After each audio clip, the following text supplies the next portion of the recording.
pessoal, como é que vocês estão? Espero que vocês estejam muito bem, lavando as mãos, cuidando dos seus familiares, cuidando de vocês. Espero que estejam continuando nos experimentos da cebola e do alho. Hoje a gente vai dar continuidade ao nosso assunto, a nossa terceira videoaula. Vamos falar sobre... Então, essa aula de hoje a gente vai falar sobre o aparelho reprodutor masculino, e na próxima aula a gente vai falar sobre o aparelho reprodutor feminino. Se der, a gente coloca os dois temas nessa aula, mas eu prefiro que fique separado, que é mais fácil para a gente estudar. Então a gente começou a falar esse ano sobre os processos reprodutivos, e nas aulas passadas eu comecei a falar sobre o processo de reprodução nos seres humanos, certo? Na espécie humana. E aí comecei conversando com vocês de que para entender o processo reprodutor na espécie humana, a gente não poderia focar exclusivamente nos aspectos biológicos, que foi o que a gente foi vendo nos outros grupos de seres vivos, né? A gente percebeu que a parte do desenvolvimento intelectual do ser humano, a parte do desenvolvimento social, da sociedade, da cultura, do modo de vida dos seres humanos, a gente percebe, a questão da reprodução ela vai muito além na espécie humana do que simplesmente gerar novos indivíduos ou como nos outros animais, né? A gente envolve aspectos sociais, afetivos, com maior grau de desenvolvimento, pelo menos até onde a gente sabe. Então a gente percebeu que para tratar a questão da reprodução na espécie humana, a gente tem que falar sobre aquilo que a gente chama de sexualidade e da vida, né? Ter o entendimento das questões da reprodução propriamente dita, né? Da parte biológica, morfológica, fisiológica, do funcionamento, né? Da estrutura, da forma, mas também tem os outros aspectos, são os aspectos sociais, culturais e afetivos, né? E esses aspectos sociais e afetivos muito associados à questão do desenvolvimento psicológico dos seres humanos, né? Das diferentes fases do desenvolvimento psicológico, que aí a psicologia se aprofunda bastante para buscar explicar essas diferenças que envolvem a questão da sexualidade e nas diferentes fases do desenvolvimento psicológico. E aí, se a gente fizer um comparativo entre sociedades e grupos de pessoas diferentes, né? Então, por exemplo, sociedades bastante influenciadas pelo modo de vida ocidental, pelo caso aqui do Brasil, né, Europa, se você comparar com países orientais, como por exemplo a Índia, você vai ver que boa parte do entendimento sobre a questão da sexualidade e sobre os aspectos reprodutivos são bem distintos, né? Inclusive até noções do entendimento do sexo biológicos propriamente dito, né? Então na Índia, se vocês pesquisarem, você vê que outros entendimentos, outras noções, né? Aquelas pessoas intersexuais, né? Que para eles lá tem até um papel religioso dentro da religião deles, são as ígiras, algo do tipo. Mas trago isso como exemplo só para entender que essa questão da sexualidade é algo muito abrangente e muito diferenciado entre culturas e sociedades diferentes, né?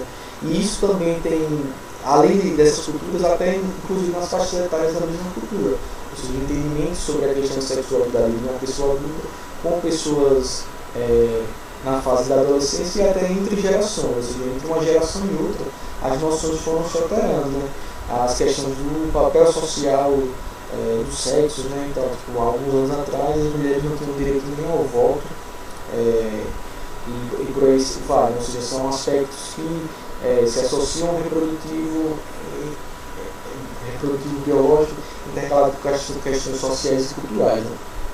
E aí, para além disso, a gente trabalhou bastante também a questão da adolescência e puberdade, né? Que são aquelas duas fases que acontecem na faixa etária próxima, né? Mas que são aspectos distintos. Enquanto a puberdade está mais ligada ao desenvolvimento das características sexuais secundárias, né? Masculinas e femininas, reguladas pelos hormônios sexuais, a adolescência está mais ligada a fatores psicológicos, né?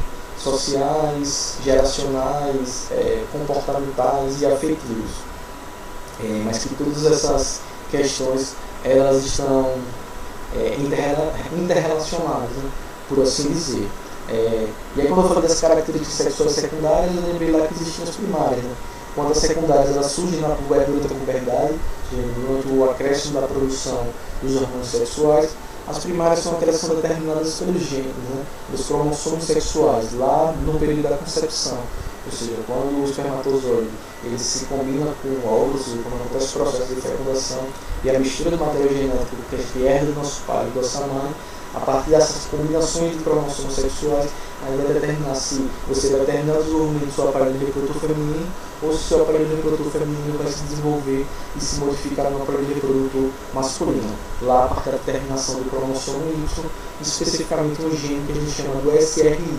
Né? Ele é que desse gatilho de desenvolvimento do aparelho reprodutor masculino lá no processo, lá no período ainda do desenvolvimento embrionário e gestacional. Certo?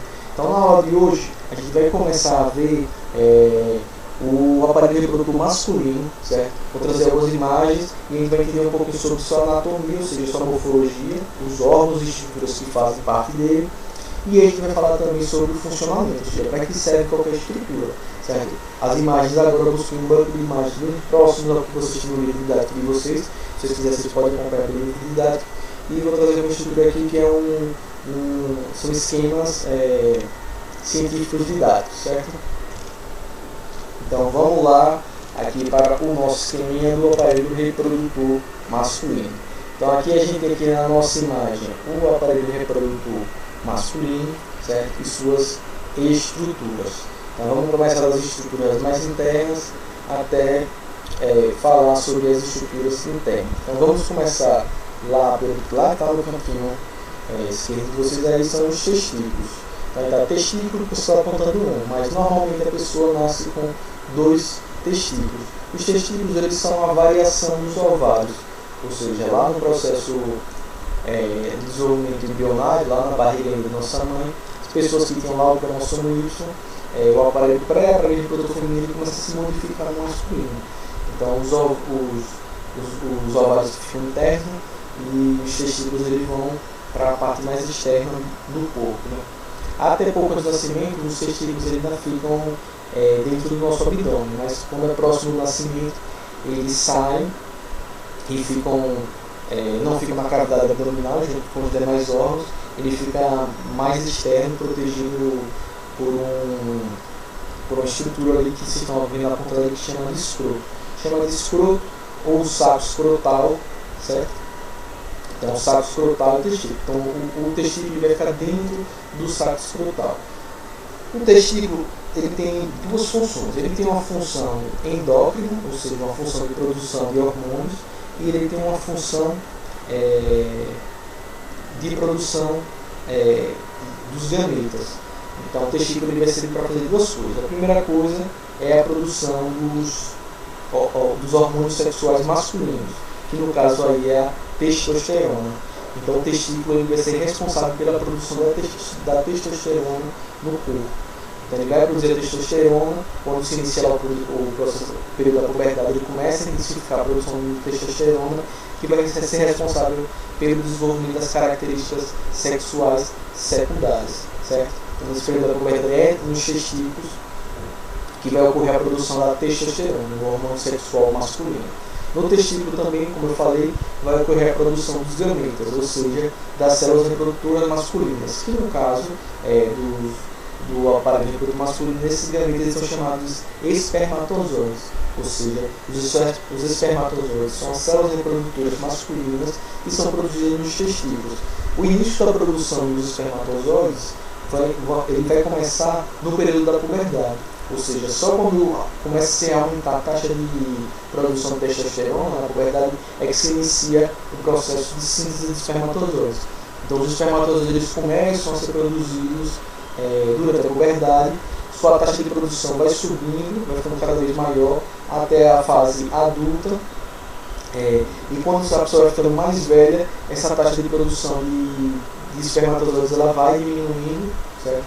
Geralmente, na maioria dos casos, as pessoas de sexo biológico masculino elas produzem espermatozoides até o fim de sua vida, mas existem alguns casos de algumas pessoas que entram num período que a gente chama de andropausa, ou seja, o período da andropausa, andro é masculino, né, pausa é de parar, a andropausa, o aparelho reprodutor masculino, os testículos, eles param de produzir testosterona, ou produzem muito pouco, quase nada, e eles param de produzir espermatozoides. certo? Não são todos os homens, no caso do sexo biológico masculino, que vão entrar na andropausa, certo? Mas existem algumas pessoas que entram nesse período, nesse processo, mas lá já nas idades mais avançadas, certo? Então, 60 anos por aí para frente, certo? Então o testículo ele vai ter essas duas funções: a produção dos hormônios sexuais masculinos, a testosterona, e a produção dos gametas, no caso dos espermatozoides. Os espermatozoides que não saem do corpo, ou seja, eles não são ejaculados, ou seja, eles são colocados para fora do corpo, eles são reabsorvidos pelos próprios testículos. Então, os próprios células testículos, elas absorvem, elas reabsorvem os espermatozoides, né, e eles são reaproveitados para a produção de novos espermatozoides. Então, todos os dias vão sendo produzidos novos espermatozoides e são renovados. E se eles não saírem, eles vão ser reabsorvidos pelo corpo e vão ser, sua matéria vai ser reaproveitada para a utilização de novos espermatozoides, certo? Então o que acontece? Porque os testículos eles não ficam dentro da cavidade abdominal como os demais órgãos ou como os ovários, por exemplo. Quem vai ver lá no primeiro reprodutor feminino, que os ovários eles ficam dentro da cavidade abdominal. Os testículos, eles precisam estar dentro do saco escrotal, ou do escroto, mais afastado do interior do nosso corpo, ou seja, da nossa cavidade abdominal. Por quê? Porque a produção de espermatozoides no nosso corpo, ela só ocorre se a temperatura do testículo estiver um pouco abaixo da temperatura normal do nosso corpo. Então, se o nosso corpo, mais ou menos, a temperatura média está lá na casa dos 36 graus, 36 graus, 36 graus e meio, os testículos, eles só conseguem produzir espermatozoides se eles estiverem mais ou menos 1 grau abaixo dessa temperatura. Então, tem que estar lá na faixa dos 35 graus. Certo? Então, os testículos eles precisam ficar no saco escrotal mais afastado do interior do abdômen para que a temperatura deles seja um pouco mais baixa. Certo? E aí, a partir dessa temperatura um pouco mais baixa, acontece a produção normal de espermatozoides. Certo? Se ele estivesse dentro da nossa cavidade abdominal, muito provavelmente ele não conseguiria produzir os espermatozoides. Então ele precisa estar mais afastado. Certo? Então por isso que ele fica mais externo e não fica dentro da cavidade abdominal junto com os demais órgãos. Beleza? Essa é a primeira coisa que importa. Então os testículos vão ficar mais externos no saco escrotal. Então o saco escrotal serve para manter os testículos um pouco mais afastados dos órgãos internos, para ter uma temperatura um pouco mais baixa, para que a gente consiga ter a produção normal de espermatozoides. É por isso que tem alguns urologistas que não indicam as pessoas do sexo biológico masculino, né, os homens, por assim dizer, a utilizarem, por exemplo, cuecas ou roupas íntimas muito apertadas, porque elas podem aquecer o testículo e elas podem prejudicar o processo de produção de espermatozoides normais. Em alguns casos pode levar ao processo de esterilidade temporária, ou seja, esterilidade é a capacidade de gerar ou de produzir gametas viáveis para o processo reprodutivo, certo? Então logo após que os espermatozoides são produzidos nos testículos, eles não ficam armazenados no testículo. Os testículos eles vão produzir os espermatozoides, mas assim que eles são produzidos, eles vão para um outro órgão, que é esse órgãozinho aí em amarelo que está acima do testículo, que a gente chama de epidídimo. Então, assim como a gente tem 2 testículos, a gente vai ter 2 epidídimos. Então, os espermatozoides são produzidos nos testículos e dos testículos eles são enviados para os epidídimos para continuar, para ser armazenado. Então, o epidídimo ele armazena os espermatozoides. Então, os espermatozoides são produzidos nos testículos e eles ficam armazenados no epidídimo. Então, caso não ocorra a ejaculação, ou seja, a liberação dos espermatozoides, eles vão ser reabsorvidos pelas paredes do epidídimo, vão ser novamente produzidos pelos testículos, e quando eles ficam próximos dos testículos, eles são enviados para o epidídimo, certo? Então, eles ficam lá no epidídimo guardadinhos. Em caso ocorra um processo de ejaculação, ou seja, um processo de liberação dos espermatozoides, qual é o caminho que os espermatozoides vão seguir? Então eles vão seguindo, eles saem do epidídimo, eles vão seguindo esse canalzinho amarelo, vocês podem observar aí, vai subindo e se chama ali, vocês podem observar lá no canto superior, esquerdo, chamado canal deferente. pode também chamar de ducto deferente, ou às vezes até de ducto seminal, certo? Mas é mais comum ter aí canal deferente. Cuidado que não é canal diferente, é canal deferente, certo? Então o espermatozoide ele é produzido no testículo, passa para o epidídimo, onde ele é armazenado, e caso aconteça uma ejaculação, ou seja, uma liberação dos espermatozoides, eles vão seguir esse caminho. Então, eles vão subir pelo canal deferente, eles vão seguir pelo canal deferente. Aí logo a partir do canal deferente você vê uma outra setinha que ela explicando é a bexiga. A bexiga ela faz parte do sistema urinário, certo? Ela não faz parte do sistema reprodutor. Estou falando do sistema reprodutor masculino. A bexiga não faz parte do sistema reprodutor, certo? Ela faz parte do sistema urinário, que é o sistema de produção da urina e de filtração do sangue. Mas ela está aí porque a estrutura reprodutora masculina está bem coladinha aí com ela, certo? Então passa lá pelo canal deferente, aí ali tem outra setinha, ureter, o ureter que leva a urina dos rins para a bexiga, também faz parte do aparelho reprodutor, ou do aparelho urinário, certo? Abaixo do ureter tem ali uma setinha, um reto. O reto também não faz parte do aparelho reprodutor masculino, nem do feminino. O reto é a porção final do aparelho digestório, que é o que a gente vai estudar mais para frente, certo? Então veja lá que o canal deferente ele sai lá debaixo do epidídimo, ele dá uma volta por cima ali da bexiga, ó, ele passa ali próximo ao ureter, e aí depois vai chegar uma outra estruturazinha que a gente chama de vesícula seminal. O que é a vesícula seminal? A vesícula seminal é uma glândula que vai produzir um líquido que vai receber o mesmo nome que ela, que a gente chama de líquido seminal. Para que serve o líquido seminal? Até esse ponto aí no canal deferente, antes de chegar à vesícula seminal, só estava subindo os espermatozoides, certo? Quando ele chegar aí, a vesícula seminal ela vai liberar essa substância que a gente chama de líquido seminal. Esse líquido seminal serve para quê? Esse líquido seminal ele serve para nutrir os espermatozoides durante a sua viagem, durante o seu caminho. Seria como se fosse passando aí no drive-thru de uma lanchonete, certo? Ele passa, quando os espermatozoides passam por aí, a vesícula seminal libera o líquido seminal, e esse líquido seminal é um líquido rico em nutrientes. Então ele vai nutrir as células dos espermatozoides, certo? Ela serve como nutrientes para os espermatozoides, para eles serem nutridos durante o caminho deles, certo? Então aí quando passa por aí, você vai ter uma mistura entre espermatozoides e líquido seminal. Então segue ali vamos seguindo ali pelo canal deferente. Logo após a vesícula seminal tem um outro órgão, outra estrutura que a gente chama de próstata, certo? A próstata ela é um órgão que ela vai produzir também um outro líquido que a gente chama de líquido prostático, certo? Esse líquido prostático ele é formado por uma substância que a gente chama de PSA.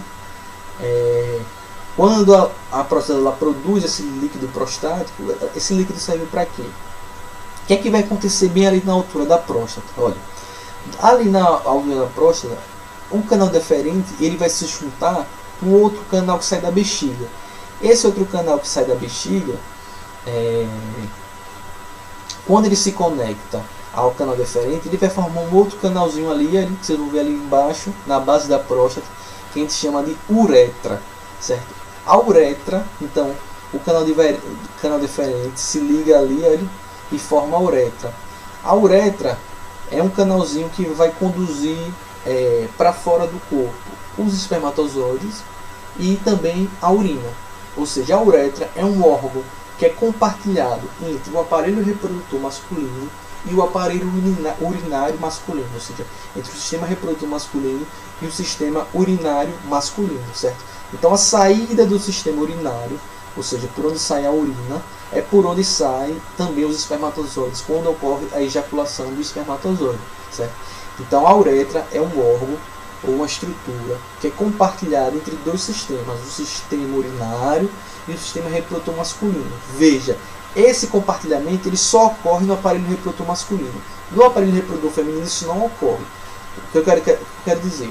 Que o sistema urinário no aparelho reprodutor feminino é independente do sistema reprodutor feminino, ou seja, a uretra ela tem uma saída independente, que a gente vai ver quando for falar do sistema reprodutor feminino, certo? Mas no masculino não, o canal deferente ele se junta a esse canal que sai da bexiga e forma a uretra. Então por onde vai sair a urina é por onde vai sair o espermatozoide. Então, quando chega aí na próstata, a gente vai ter a liberação desse PSA. Então a gente vai ter a liberação dessa substância pela próstata. E essa substância é uma substância básica, certo? Então é uma substância. Para que serve o líquido prostático? Ele serve para neutralizar a acidez da urina. Por quê? Porque veja que o espermatozoide ele vai passar pelo mesmo canal que a urina vai passar, que é a uretra. A urina é uma substância que ela é ácida. Então o que acontece? A acidez da urina poderia destruir os espermatozoides antes dele sair do aparelho reprodutor masculino. Isso impossibilitaria, por exemplo, um processo reprodutivo, ou seja, ele nunca encontraria o gameta feminino se ele morresse dentro do aparelho reprodutor masculino. Então, o líquido prostático ele serve para diminuir a acidez, combater a acidez da urina e proteger os espermatozoides. Além disso, o líquido prostático ele também vai servir para neutralizar a acidez dos líquidos que tem na vagina no aparelho reprodutor feminino, que também são líquidos que são ácidos. Então eles servem para proteger os espermatozoides da acidez da urina e da acidez do canal vaginal, no aparelho reprodutor feminino, certo? Então a gente vai ter aqui, quando passar pela próstata, a gente vai ter a combinação de três coisas. A gente vai ter a combinação do espermatozoide com o líquido seminal, que é produzido pela vesícula seminal, que serve para nutrir os espermatozoides, e a gente vai ter a combinação com o líquido prostático, que é um líquido que protege os espermatozoides contra a acidez da urina e contra a acidez presente no canal vaginal. Quando a gente tem a combinação entre espermatozoides, líquido seminal e líquido prostático, aí a gente diz que a gente tem a formação do sêmen ou do esperma, certo? Quando a gente se refere a esperma ou sêmen, eu não estou me referindo aos espermatozoides apenas. O sêmen é a combinação entre espermatozoides, líquido prostático e líquido seminal, certo? Essas três combinações vão formar o que a gente chama de sêmen, certo? Aí próximo à próstata também tem uma série de músculos que chama de músculos ejaculatórios, que eles vão servir para impulsionar a liberação do sêmen do aparelho reprodutor masculino, certo? Então esses músculos vão fazer com que a gente libere os espermatozoides para fora do corpo. Beleza? Então o que acontece a partir daí? Então a partir daí o sêmen, num processo de ejaculação, ele vai seguir pela uretra até passar pelo pênis e sair ao final lá na uretra, num processo de ejaculação, certo? Na liberação do sêmen do corpo, que pode acontecer durante durante a relação sexual, né? Durante um processo de masturbação, e que é muito comum também ocorrer principalmente na adolescência, é que a gente chama das ejaculações noturnas, ou seja, a pessoa está dormindo e a pessoa acorda e quando vê, ejaculou, ou seja, liberou o sêmen durante o sono. Isso é bastante comum durante a adolescência, que a gente chama de poluição noturna. Ela é bem comum entre os 12 aos 25 anos, certo? Então, à noite a pessoa dormindo é involuntária, pode acontecer esse processo de ejaculação. É normal, não é um problema, não é nada de diferente. Isso acontece muito do início da puberdade até o início da fase adulta, entre os 25 até os 25 anos, mais ou menos, esse processo pode acontecer, certo? Cada ejaculação, cada gota de sêmen, ela chega a ter mais de 1 milhão de espermatozoides, certo? Então são milhões de espermatozoides que são liberados a cada ejaculação, para que apenas um consiga encontrar o óvulo e que aconteça a fecundação, no caso de uma tentativa de um processo reprodutivo, certo? Então a gente tem ali a gente tem o pênis, que é o órgão que chama o órgão de Copland do aparelho reprodutor masculino, é o órgão que vai ser utilizado para penetração no canal vaginal durante o ato sexual, certo? Um ato sexual obviamente heterossexual. Tô falando aqui, eu estou focando mais na parte reprodutiva biológica mesmo, certo? Então aí a gente tem o pênis, que vai ser esse órgão de Copland. Qual a estruturazinha que a gente tem aqui no pênis, olha. Então aqui vocês vão ver aqui no cantinho, lá no cantinho a gente tem o pênis, né? Essa parte mais externa, que se costuma se atribuir o termo da cabeça do pênis, né? Que a gente chama da glande, né? A glande é essa estrutura, essa porção final do pênis. É uma estrutura que ela tem muitas terminações nervosas, então ela tem muita sensibilidade e é muito responsável pelas sensações de prazer, né, durante a relação sexual.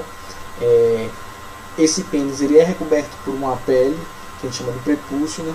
O prepúcio ele é responsável por proteger a glândula, já que a glândula é essa estrutura muito sensível, então ela vai servir para proteger a glândula. É bastante importante a higienização, ou seja, a retração da glândula para higienizar, a retração do prepúcio para higienizar a glândula, ou seja, para lavar, porque é importante lavar todos os dias, toda vez que tomar banho, tomar mais de um banho por dia, sempre lavar a glândula, porque um dos maiores casos de câncer de pênis que acontece e existe no Brasil é devido à ausência de higienização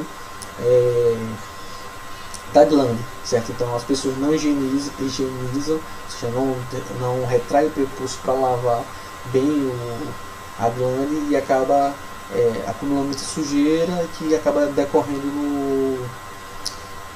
no câncer de pênis, né? E aí o câncer de pênis, às vezes o tratamento tem que cortar, certo? Então como é que acontece o processo de ereção do pênis? Então imagine que você tem o pênis aí, você faz esse corte, está nessa listinha, é um corte, e a gente vai observar aqui a estrutura interna do pênis, né? Então veja ali em cima a gente está falando do pênis flácido, ou seja, um pênis não ereto. Então o pênis é formado por o quê? Ele é formado por uma série de artérias, também artérias e veias que passam por eles. Não precisa saber o nome dessas veias, certo? Só tá aí para vocês verem. Aí você vê lá na parte de baixo que está a uretra, né, que é esse canal por onde vai sair a urina e o sêmen em um processo de ejaculação. E aí você vai ver que tem duas coisas aí que vocês têm que saber. Tem o que chama ali de corpo esponjoso e corpo cavernoso. O corpo esponjoso e o corpo cavernoso, ele é formado por um tecido esponjoso. Porque vocês não sabem, ele tem esse tecido esponjoso como se fosse uma esponja, ele serve para absorver líquido, certo? Então o pênis ele é muito vascularizado, ou seja, ele tem muitas artérias e muitas veias. E o que acontece? Quando a pessoa ela tem um estímulo sexual, por assim dizer, ou visual, ou quando ela é estimulada, ou quando ela vê alguma coisa, ou vê uma pessoa que gosta, o que acontece? O ritmo cardíaco acelera, ou seja, o coração começa a bater um pouco mais rápido, e o coração ele bate para quê? Para ele bombear sangue pelo corpo. Então o que acontece? Quando esse sangue bombeado ele começa a chegar lá nos vasos sanguíneos do pênis, esse sangue ele entra nesse corpo cavernoso e nesse corpo esponjoso, e quando eles absorvem esse sangue, o quê? Eles começam a absorver o sangue e eles começam a aumentar de volume, eles incham, eles absorvem o sangue e incham. Nesse processo aqui, começa a chegar muito sangue no pênis, no corpo esponjoso, no corpo cavernoso, eles começam a inchar, aí acontece o processo da ereção do pênis, ou seja, aí o pênis ele aumenta de tamanho, ele fica ereto, certo? A parte desse estímulo, então esse sangue ele vai bombear esse sangue para dentro desses órgãos, e aí acontece, quando acontece um processo de ejaculação, ou seja, da liberação do espermatozoide, ou quando cessa esse estímulo, seja sensual, seja visual dos olhos, ou afetivo, qualquer que seja, esse sangue ele volta para a corrente sanguínea, para os vasos sanguíneos, esses tecidos eles secam, e aí o pênis ele volta para um estado flácido, certo? Quando eu falo do processo de ejaculação, é o processo de liberação do sêmen do aparelho reprodutor masculino. Muita gente confunde o termo ejaculação com o termo orgasmo. O termo orgasmo ele se refere à sensação de prazer que a pessoa tem. Então ela está mais associada ao sistema nervoso e sensorial do nosso corpo do que necessariamente ao aparelho reprodutor, certo? Ao estímulo no aparelho reprodutor. Ela está mais associada a uma série de hormônios, os hormônios reguladores do prazer que estão dentro do nosso cérebro e nas terminações nervosas. Beleza? Deu para entender isso aí? Espero que vocês tenham entendido todas as estruturas. Só vou botar a figura aqui para falar de uma coisa que a gente chama. Vou falar duas coisas, tá? que a gente fala. Uma é quando a gente fala, a pessoa fala que a pessoa é estéril, e outra coisa quando fala com que o homem é impotente. Existem duas coisas diferentes. A impotência é quando esse sistema aqui de irrigação dos vasos, do corpo cavernoso, do corpo esponjoso no pênis, ele por algum motivo ele não acontece mais. Então a impotência sexual é quando ocorre a incapacidade de ocorrer a ereção do pênis, certo? A incapacidade de esse corpo cavernoso, esse corpo esponjoso absorver esse sangue e tornar o pênis ereto. Aí você tem uma série de causas, né? a idade, com a idade isso é comum, às vezes é questões cardíacas, às vezes até questões psicológicas e emocionais, certo? A outra questão é que quando a pessoa diz que a pessoa é estéril. Quando diz que ele é estéril, não significa dizer que ele não tem a capacidade de tornar o pênis ereto. Ele é estéril quando ele é incapaz de gerar filhos. Então, o indivíduo ele pode ser estéril por não produção de espermatozoides, o indivíduo pode ser estéril por má formação dos espermatozoides, ou seja, os espermatozoides se formam, mas eles se formam de uma forma errada, e aí eles não conseguem desempenhar suas funções, certo? Então, a esterilidade é a incapacidade de gerar filhos, certo? Seja por não produzir espermatozoides, seja por produzir espermatozoides defeituosos. E a impotência é a capacidade de ter ereções, certo? Existem alguns casos, vou voltar aqui a figura para a gente falar, de um caso de um tipo de cirurgia que é onde a pessoa pode fazer para não ter mais filhos, certo? Ou seja, ela opta não ter mais filhos ou opta não ter filhos. Aí geralmente a pessoa só consegue fazer isso ou depois que já teve mais de um filho, ou quando ela já é mais velha, que a gente chama da vasectomia. Onde é que faz essa vasectomia? Voltando lá para o início, tem lá o epidídimo. Quando sai do epidídimo a gente tem um canal diferente, certo? Então a vasectomia é uma cirurgia em que você tem um corte ou um trancamento do canal deferente. Isso significa dizer o quê? Se você corta o canal deferente lá na altura do epidídimo, ou você tranca ele de alguma forma, os espermatozoides são incapazes de subir pelo canal deferente e chegar até a saída lá pela uretra no pênis. Então os espermatozoides nunca passam. Então isso não quer dizer também que a pessoa não ejacula mais. Ele ejacula, só que a ejaculação dele só vai ter o quê? O líquido seminal e o líquido prostático. Ele não vai ter espermatozoides porque o canal deferente foi rompido, certo? Não existe essa cirurgia que se chama de vasectomia, ou seja, você corta ou desconecta o canal deferente para impedir que os espermatozoides saiam do epidídimo e sigam no sistema reprodutor masculino, certo? Esse foi o sistema reprodutor masculino. Espero que vocês tenham entendido ele. Vou falar só mais uma coisinha agora, que é a estrutura do gameta masculino, ou seja, a estrutura do espermatozoide, certo? Vamos lá ver um pouquinho do espermatozoide com a estrutura dele. Então aqui a gente tem um esquemazinho do espermatozoide.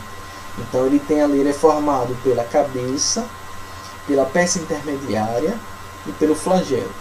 Vamos lá começar aqui de baixo para cima. O flagelo é uma estrutura celular, que é essa caldinha do espermatozoide, que ela serve para quê? Ela vai batendo e faz com que o espermatozoide ele consiga se deslocar. Então o flagelo é uma estrutura que serve para o deslocamento do espermatozoide. Ou seja, ele consegue levar o espermatozoide de um lugar para o outro. Então o espermatozoide ele vai nadando dentro do aparelho reprodutor feminino até atingir o óvulo, que é o objetivo final dele. A peça intermediária ela vai ser formada por uma organela. O que é uma organela? É um órgão da célula. A peça intermediária era formada pelas mitocôndrias. Dentro dela tem mitocôndrias. Mitocôndrias são organelas que servem para a produção de energia dentro das células. Então as mitocôndrias elas ficam todas nessa peça intermediária. Por quê? Porque quem mais precisa de energia no espermatozoide é o flagelo para ele bater e o espermatozoide se deslocar. Então as mitocôndrias elas todas concentradas na peça intermediária, certo? É importante saber isso por quê? Porque quando acontece o processo de fecundação, que o espermatozoide ele entra no óvulo, a peça intermediária ela fica para trás. Ela não entra dentro do óvulo, só entra a cabeça, que é onde está o núcleo do espermatozoide, onde vão lá os 23 cromossomos que a gente herdou do nosso pai, certo?